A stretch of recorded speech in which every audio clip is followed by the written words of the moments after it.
Hey y'all, I want to tell you a little bit of something about having a good woman. I had a bad one. It's airplane.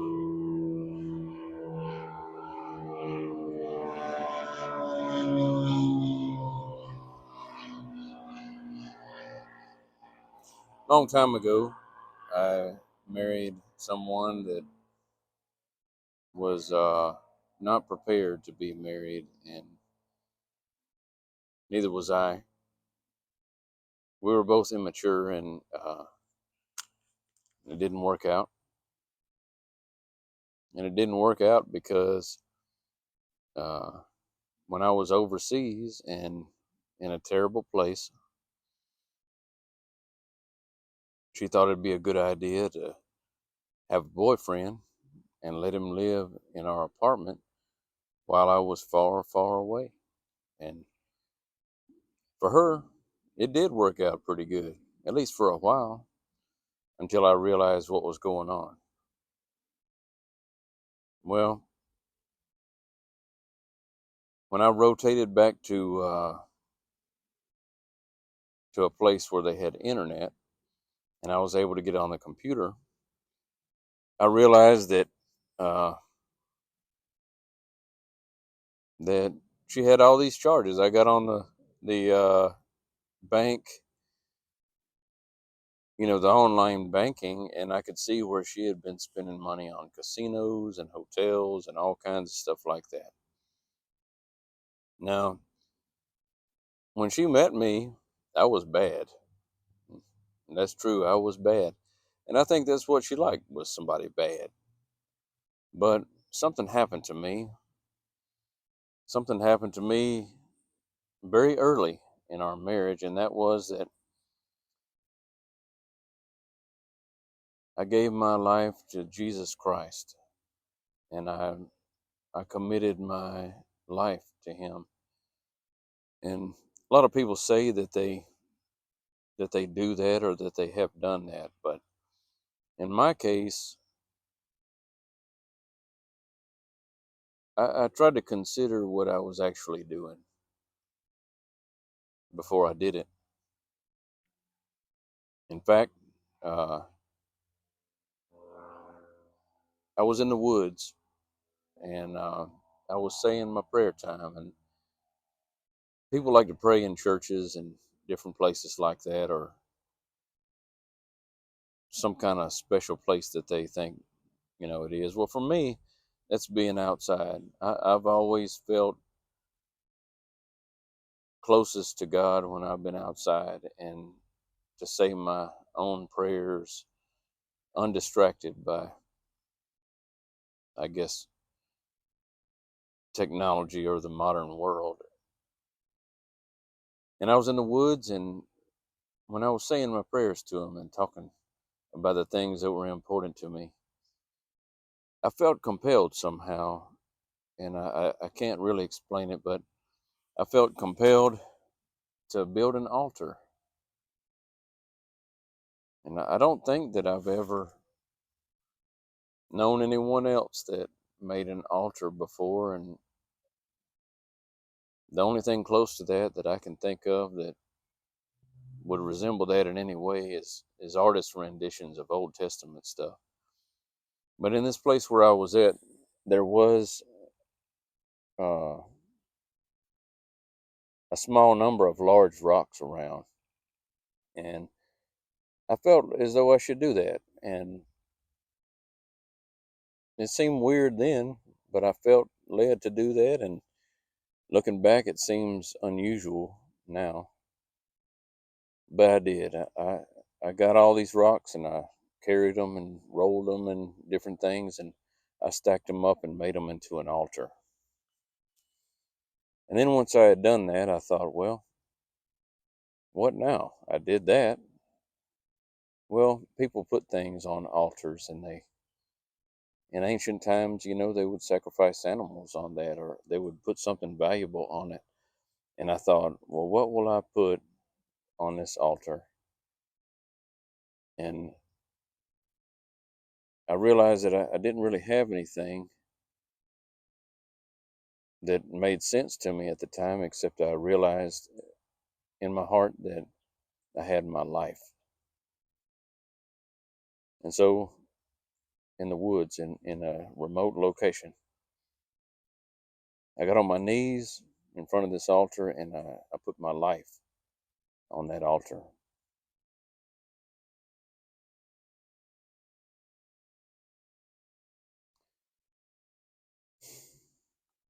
People remember different things that they do or have done, but the only individuals that were there for that and present for it was me and him. And in the moments before I partake of communion and or the Last Supper or the Eucharist or whatever it is that that you choose to call it, and we're reminded of Jesus' sacrifice uh, and what he did for us and what he gave for us. And when I'm preparing to do that, I think of my own sacrifice with just me and him in there. There's less than 5 people, I would say, have ever heard that, what I just told you. But it's a real thing that happened. And before I take communion, that's what's in my mind and in my heart. And so when I was with this party woman or immature woman or whatever you want to call her, uh, while she had met me and dated me briefly and married what she thought was a bad guy, well, I started changing. And I think that as you age, you're supposed to change and grow and and become more really of what you're supposed to be and what he designed you to be. Your creator is what I mean. But in her case, I think it was a disappointment because, I think she wanted somebody that was, into, partying and stuff like that. And while I had been like that, I was no longer like that because my goals were different now. And I started becoming a different person than who she had originally met. So I guess maybe the more that I went that way, the more inclined she was to look elsewhere, I guess. I don't know. But anyway, so when I realized that, and I saw the bank records and see where she had been, the particular country where I was at didn't have a limit on ATM withdrawals. And I went to an ATM and I withdrew a ridiculous amount of cash. And guys in my unit thought that was crazy. I had it in a large pouch that was around my neck, stuffed to the gills, and it was not a friendly place where we were, and they thought that was crazy for me to walk around with that much cash. But anyway, so I did that, and ultimately we ended up divorcing, and best weight loss plan ever.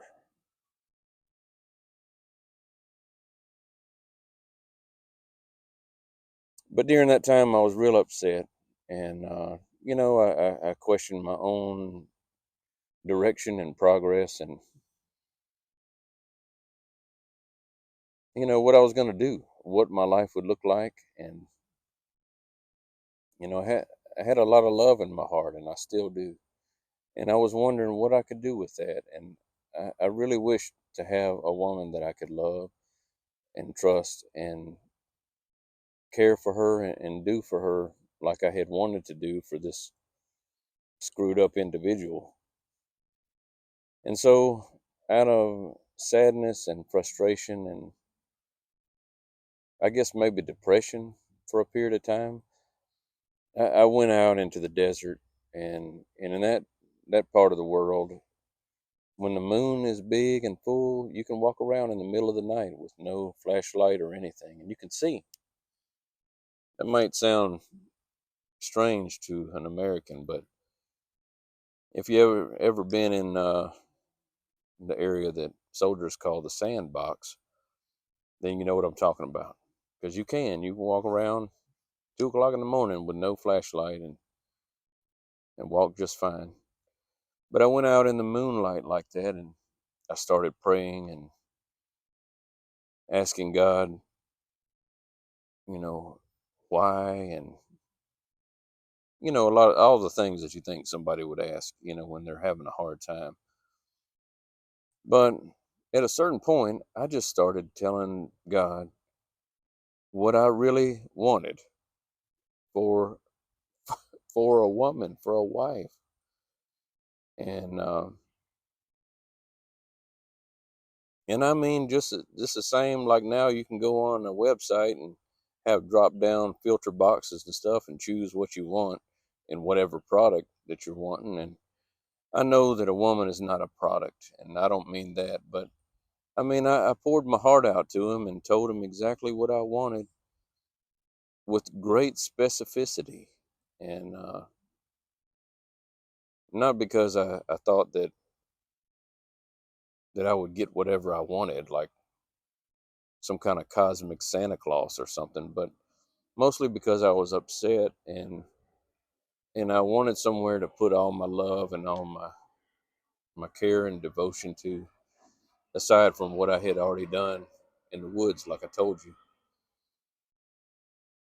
I was very specific. I'll say that. I'll say that. I was very, very specific, and I don't know. I guess I kind of felt relieved that I had expressed that to him. Well, it wasn't too long after that rotation. When I got back stateside, I started out processing out of the Army, and I ended up meeting the woman who is my wife today. I admired her, and she had many great qualities that I thought were admirable and good. And it's a long story how we got together, but she was she was and is, even more so today than she was at that time, the answer to all the specificity that I had requested of the Lord. And he saw fit to answer my prayer, and I know for sure that he was listening, because the things that I was talking about were so raw, I guess, raw and spontaneous, I guess. I was just pouring my heart out to him, as they say. And I know because of this that he was listening, because there's just way too many items on the proverbial list that were checked. In fact, I am in my family, I am the firstborn of the firstborn of the firstborn of the firstborn. And my name goes back and forth. The name that people call me goes back and forth to first and middle name between me, my dad, my grandfather, my great grandfather, and so on. And so it was a requirement that should I have a son, that my firstborn would need to have that same name. Well, oddly enough, my wife, the one I have now, the one I'm talking about, she already had sons. She had twin sons. And one of them not only had that name, but he had the same first and middle name in that order as me. I don't think there's any odds to that, or any explanation to that, other than destiny. And I want to tell you that though the children that she already had are not my biological children, they're my children now, and I love them very much. A lot of what I do and have done is for them and for their well-being and upbringing. But this woman was truly a godsend, my wife that I have. She's every ounce and every bit of all that I could ever dream or wish for.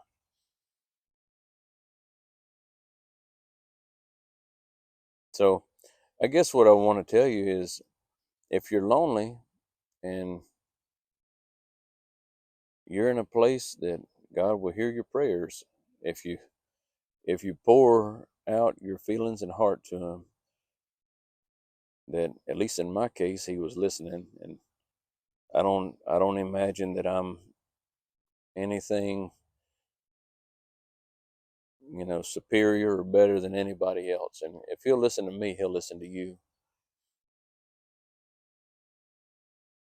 But I think that a lot of that was a combination of me preparing myself to be that person, and the Lord preparing me in the areas that I could not, to be who I am in part today. And I know that life is a journey and that I'm on the way, and prayerfully and hopefully I will become all that he intends. But I know that I'm on the way, and I know that he's listened to me in the past. I take flowers to my wife. I take flowers to my wife every week. I've, there's geese going by. I found a florist that I like, that their flowers are fresh and beautiful, and they have many to choose from. And I know what days that the fresh flowers come in. And if you're not aware, many, many flowers, particularly roses, which is what I normally bring her, come from Ecuador and also a lot from Colombia. And I take her roses every week, and questions have been asked before. Oh, he must be in trouble, or what did he do, or what does he want, or something like that. No, I don't want anything other than to show my own gratitude and thankfulness for her, for the great woman and mother and friend and sister in Christ that she is. Mm. If she were not all those things, then my prayer would not have been answered. But she is. And so, giving her flowers or bringing her an espresso, or anything else that's within my power or reach to bring her or provide for her is not a duty, but it's a joy. And I pray above all that you're able to find someone like that one day, that you can love and work for and plan with and serve God with. And you can do that together. It's like a team of horses. This is an analogy that I like to give. If you got if you got a team of horses, it could be a team of two, a pair maybe, or a team of four. And y'all are pulling in different directions, or one's pulling, one's not. You're not going to get very far. But if you can imagine, I don't know if you ever seen a Belgian before, but if you got a team of Belgians hooked up, uh, you can pull a heavy load. You can do that together as a team. And it's my prayer and hope that you will find a teammate and someone to love as I have. And if you do, bring her flowers and tell her that you love her, and tell her often, because people need to hear that. It feels good, and especially if it's true. And with me, it is. And I hope you find the special someone that you're looking for, because I sure have.